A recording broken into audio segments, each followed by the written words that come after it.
Eu tenho certeza que o clima, né, de esperança está no ar. Mas eu tenho um recado para dar para vocês. Poucas coisas vão mudar, principalmente na relação entre o Supremo Tribunal Federal e o Congresso, porque a situação deve continuar tensa, gente. Nesse ano, o Senado Federal aprovou a PEC que limita decisões monocráticas de ministros da Corte e outras propostas sobre liberação do aborto e mandato para os magistrados, que também devem ser analisadas aí já em 2024. A aprovação de apenas uma proposta foi suficiente para gerar um forte embate entre os ministros e os parlamentares, inclusive com recados bem diretos. E nesse final de ano, a gente também teve a indicação de Flávio Dino para o Supremo Tribunal Federal, que também mexeu com toda essa orquestra de relacionamento. Como é que você vê essa tensão em 2024, Mário Covas? Eu acho que a função do Legislativo é tentar aprimorar as leis.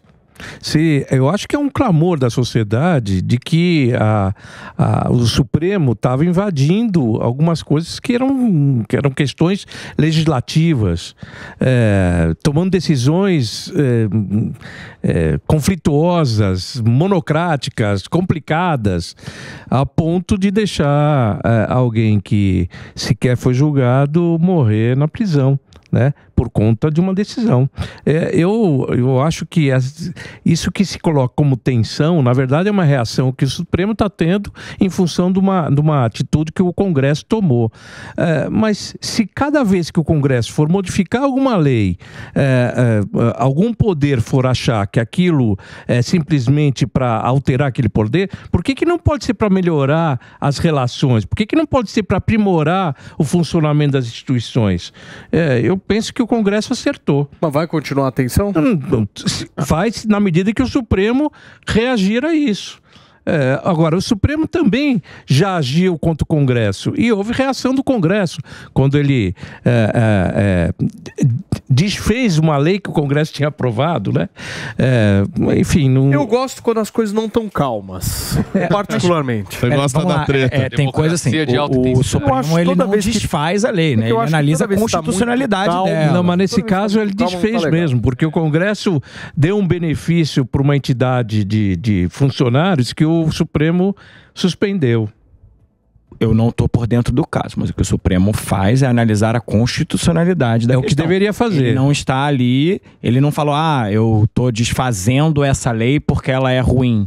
É uma análise do que é a Constituição, do impacto disso da Constituição brasileira e na gestão pública. Perfeitamente, deveria ser, mas não foi. No caso da lei das estatais, por exemplo, passou anos em vigor, estava tudo dentro do conforme, aí o Lewandowski foi lá com uma decisão monocrática. Não existe mais a lei das estatais. Ou seja, existe um tipo de atuação que é, no mínimo, muito polêmica do Supremo e que eu acho que parte de uma visão que eu acho que contamina hoje parte dos ministros e do governo, que é a armadilha da rotulação. Eu rotulo aquilo que eu não gosto como se fosse coisa do meu adversário, então chamo qualquer crítica de bolsonarismo, paro de pensar a respeito daquilo e fico na minha zona de conforto. Ou seja, o Supremo não entendeu que há uma demanda legítima da sociedade brasileira por segurança jurídica.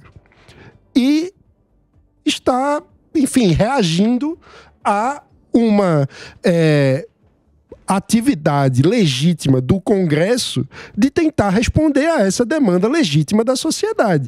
Então, eu acho que enquanto permanecer essa incompreensão de que a sociedade brasileira legitimamente deseja ter mais segurança jurídica, a gente vai continuar vendo a tensão entre os poderes. E a própria reação de alguns dos ministros depois da aprovação dessa PEC já mostra muito bem o problema de tudo isso, né? É ministro palpitando em decisão que compete única e exclusivamente, nesse caso, ao Senado, que é legislar, no caso até aprimorar eventualmente o funcionamento do Supremo Tribunal Federal, que eu acho que é o que faz essa PEC, uma vez que ele tira o poder do ministro decidir determinada constitucionalidade de uma lei, por exemplo, de decidir monocraticamente e joga isso privilegia o tribunal, pro colegiado do Supremo Tribunal Federal tomar essa decisão. Então, no final das contas, é até uma proposta que beneficia o Supremo Tribunal Federal, mas eles vivem numa certa redoma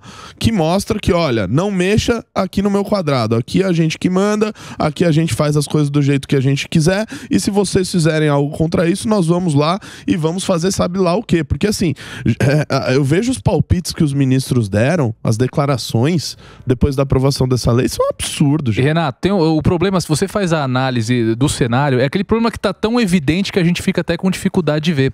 Se a gente pegar todos os grandes temas que nós tivemos nesse ano, o debate de todos esses temas não aconteceu no Congresso. O Congresso estava lá preocupado, e isso também se deve, infelizmente, à ineficiência dessa composição, tanto da Câmara dos Deputados quanto do Senado Federal nesse sentido. Todos os grandes temas que impactam de verdade a sociedade não foram discutidos pelos parlamentares. Começaram a ser discutidos agora no fim do ano.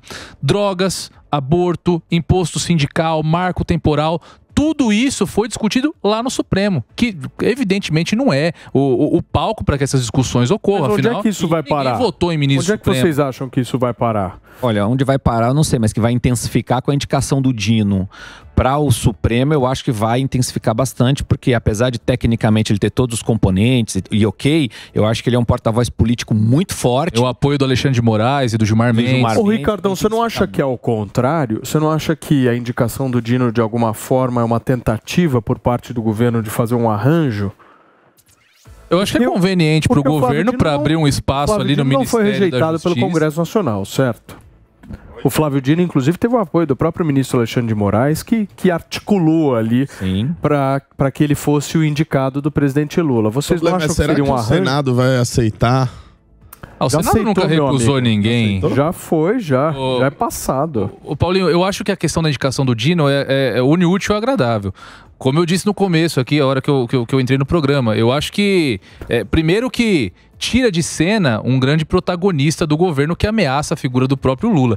E, em segundo lugar, abre um espaço no Ministério da Justiça que tende aí a ser cindido entre Justiça e Segurança Pública para acomodar novos aliados do Centrão, para entregar mais um pouco do nosso orçamento para o Centrão. Então, eu acho que nesse ponto resolve um problema político do Lula. Agora, que isso, para a composição da corte, evidentemente é algo, na minha opinião, negativo, eu acho que haverá um consenso aqui na roda a respeito. Eu acho que ela apimenta bastante a discussão política no STF, o que vai prejudicar bastante o debate e o enfrentamento com o Congresso Nacional.